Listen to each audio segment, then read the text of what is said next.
nursing student, so I'm having to be tested and quizzed on all of this information as well. So this is like studying for me too. So basically, let's start off with the first word, anatomy. Anatomy is the study of form. There's something called comparative anatomy, and that's where you compare the form and structure of different animals and species. Now, this isn't about how these structures work. That's physiology. Physiology is the study of how species function, and just how comparative anatomy compares different species. Comparative physiology compares the how different animals or different species work. So, anatomy is the study of form. Physiology is the study of function. Now, there's several different ways to examine the human body, or any body for that matter, but we're talking about humans today. There's inspection, which is where you simply look at the human body and you inspect them. You don't do anything else other than look with your eyeballs. Then we have something called palpation. Palpation is the act of feeling the human, maybe for lumps or dry skin or something like that. Then we have something called auscultation, which is listening. Now you have to be a pretty trained physician in order to use your own human imperfect ear holes to listen to a human being. Do you guys know what the bone in the ear is called? When you stick your pinky in your ear and get some nasty earwax out, what's that bone called? It's called the external acoustic meatus. There you go, little advanced A&P information for you. Now there's another form of examining the structure of a human, and that is percussion. That is the act of tapping, tapping, tapping. And our last one is a cadaver dissection, which is where you have a dead human body and you cut them open and examine their insides. Now, there's different types of anatomy. There's something called gross anatomy, and that's when it's kind of like inspection. It's when you're able to examine the anatomy of a species just with your eyes, nothing else. Then there's something called histology. That is the microscopic study of tissues. Then there's cytology, which is the study of the structure and function of individual cells. Alright, now we're talking a little bit more about physiology, which is the study of function. Alright, let's flip the page.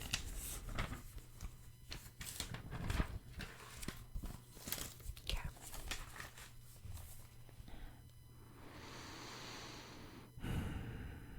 Actually, just kidding, we're not going to talk about physiology much.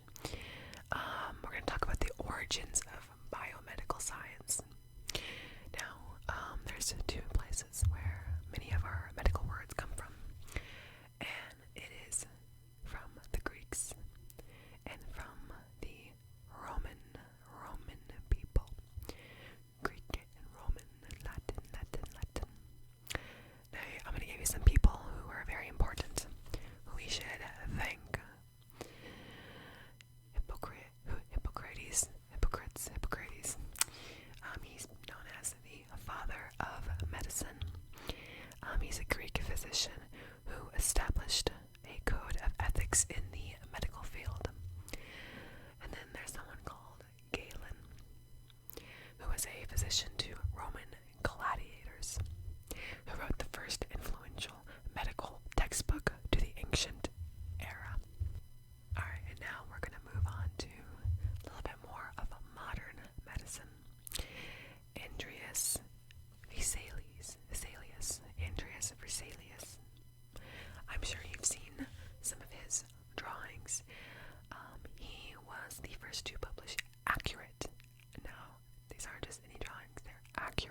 considerations for teaching anatomy, and he wrote the first atlas of the anatomy. If you go on Google and you search up some of his drawings, they're still used today. They're really cool, and I think it'd be really cool to print them out and hang them on my wall. William Harvey was the first to realize that blood must continually circulate throughout your body, and he found this out in the 1600s. Not that long ago. Robert Hooke improved the optics and invented several of the features of a compound microscope. Matthias Schleiden and Theodore Schwann, I think I'm saying their names right, concluded that all organisms are composed of cells, whether you're an animal, a human, or a plant. Now, let's learn a few things about science. Science is reliable, observable, testable, and it is testable information. I said the same thing twice, sorry. Then there's something called the scientific method, which is where we observe, we test, we review, and we formulate hypotheses.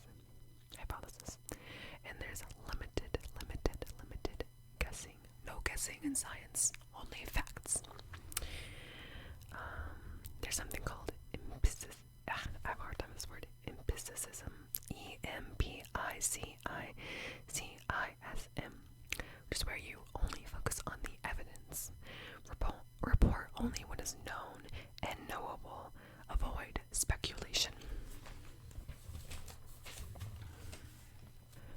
We're going to talk a little bit about something called vestiges of human evolution.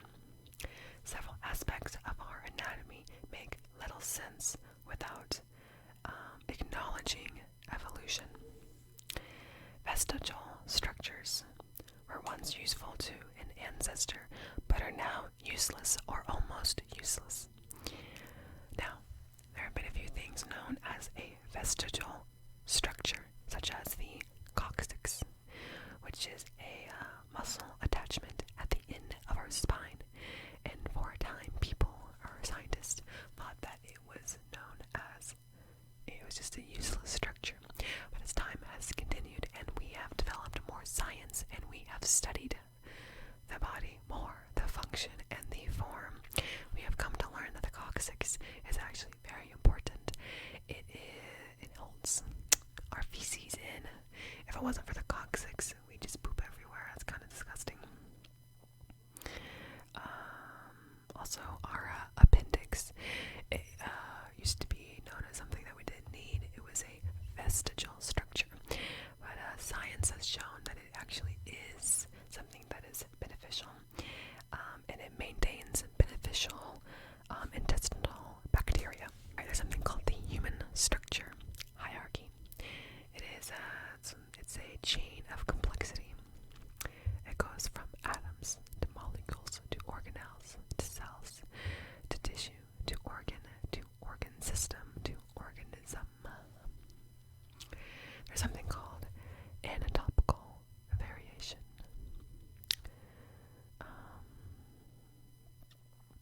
Some people lack organs, or they have extra organs more than necessary. And sometimes people have a change in that organ, and the place that it is supposed to be, like the heart. Some people have it on the, generally you have it on the right side or closer to the right side, but some people have it closer to the left side. And sometimes this can be known as situs inversus, organs that appear on the opposite side.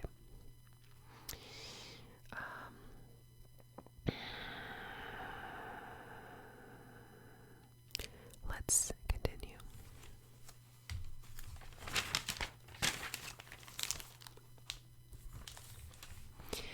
Metabolism. It is the sum of all chemical change within the body. My feet are falling asleep. I'm sorry, I keep moving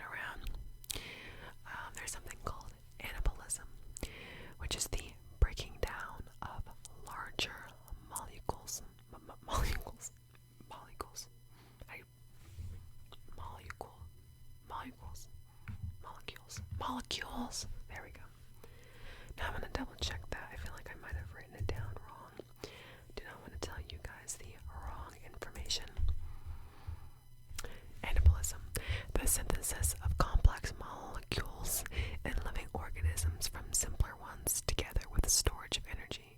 Constructive metabolism.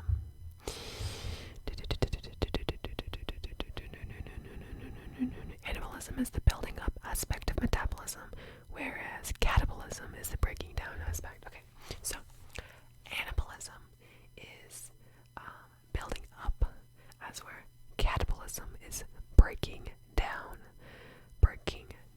of different molecules within the body. Okay. Excretion. I feel like that's pretty obvious. It is the removal of waste. Okay. Now we're going to be talking a little bit about responsiveness and movement. All living things are able to respond and move.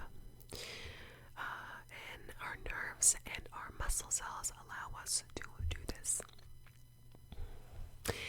We also have something called self-propelled movement, which is our ability to move ourselves. Now, every living thing generally is able to develop. We go from a little tiny baby to a little tiny child to a little tiny adult. Something called differentiation, which is when you when you take a non-functioning cell to grow into a functioning cell. Fun fact, when babies are born, the sutures in their skull are not quite sewn together yet. That's why when you have a newborn baby, you have to be extremely careful with their head, because if you damage them, you can potentially injure their brain, and it's not very good for a little baby. Every living thing is able to grow, and there's something called reproduction, which is basically scientifically known as the passing on of genes to the next generation. And there is something called physical variation, which is basically genetics. Let's see.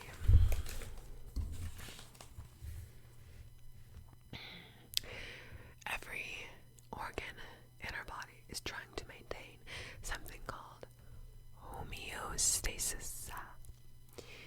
That's where you're trying to find a balance within the body.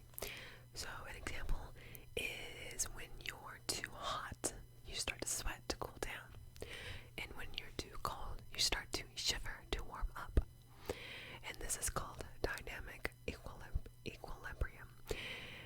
It's if the body parameter is off, it uses negative and positive feedback to get the body back to homeostasis. There's something called feedback loops. There's the receptors. It says, hey, we're getting too much of something, we're getting too hot, we need to do something about it. So it sends that message to the integrating center. And the integrating center is like, oh, okay, yes, I get what you're saying. It processes it. And then it delivers the final message to the effector, which is basically the doer. And it makes a change. So if the receptor tells the integrating center, hey, we're too hot, the integrating center is like, okay, I need to send this to the effector. And the effector is going to make you sweat so that you can cool down. A good way to memorize that is RIE, R-I-E, receptor, integrating center, and then effector. An example of positive feedback is childbirth, and an example of negative feedback is if you get too hot.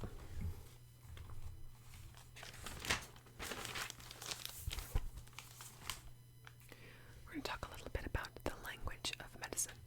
Oftentimes when people go into the medical field, they're overwhelmed because it's like you have to learn a brand new language in order to speak as a physician. And it's true. You have to learn a lot of Greek and a lot of Latin. We're going to learn a few words today. We're going to learn a little bit about the word epigastric. We're going to break that into 3 sections. The first word, epi is a prefix, and it stands for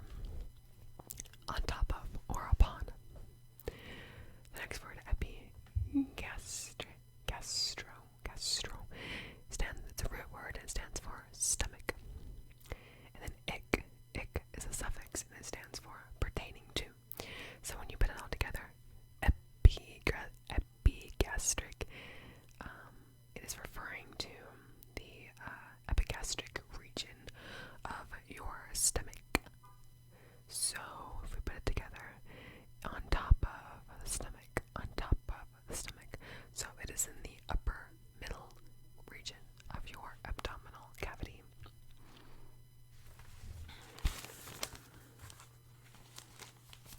We're going to go a little bit over some basic chemistry. An atom is a basic unit of a chemical element. There are 6 major elements of the human body: oxygen, carbon, hydrogen, nitrogen, calcium, and phosphorus. There are 6 lesser elements of the human body, less than 1%: sulfur, potassium, sodium, chlorine, magnesium, and iron.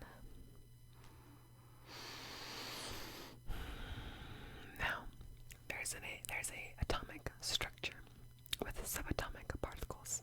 And every atom has a nucleus, and a nucleus has a proton that has a single positive charge. And they also have a neutron that has a neutral charge or no charge.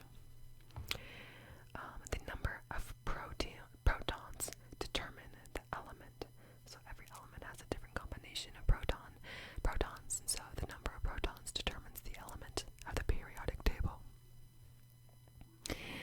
Now, they also have electrons. They are little tiny guys that circle the nucleus, and they have a single negative charge. The number of electrons generally determine the number of protons.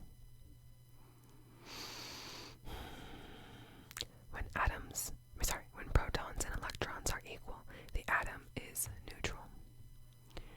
By changing the neutrons, we change the weight of the atom. For example, carbon has 6 protons and 6 neutrons generally. However, you can change the carbon to go a little bit higher. You can have carbon 13, where you have 6 protons and 7 neutrons, and you change the weight of the atom.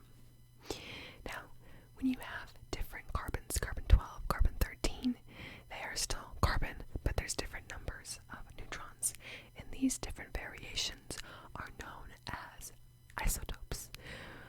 Isotope elements which differ in the number of neutrons.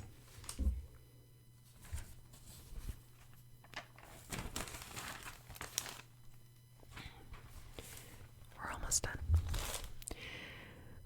When an isotope has too many neutrons, it becomes unstable.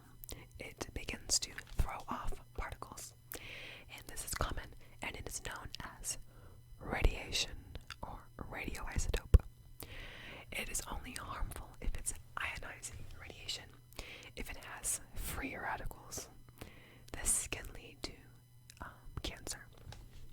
So let's do a little bit of a quick review. If we change the proton, what do we change? We change the element. If we change the number of neutrons, what do we change? The isotope. If we change the electron, which we have not gone over this yet, this is just something I'm asking you, what do we change? We change the ions. An ion can be a single atom or as large as a protein. Different number of electrons than protons. More electrons means more negative. Less electrons means more positive.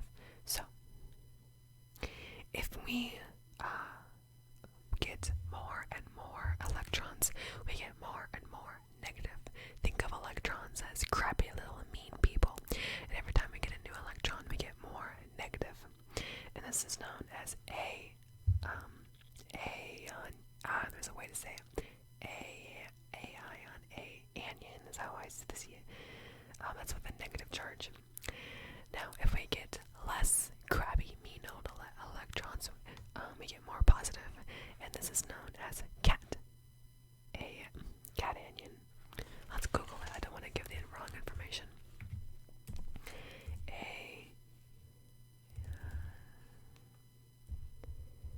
Anion.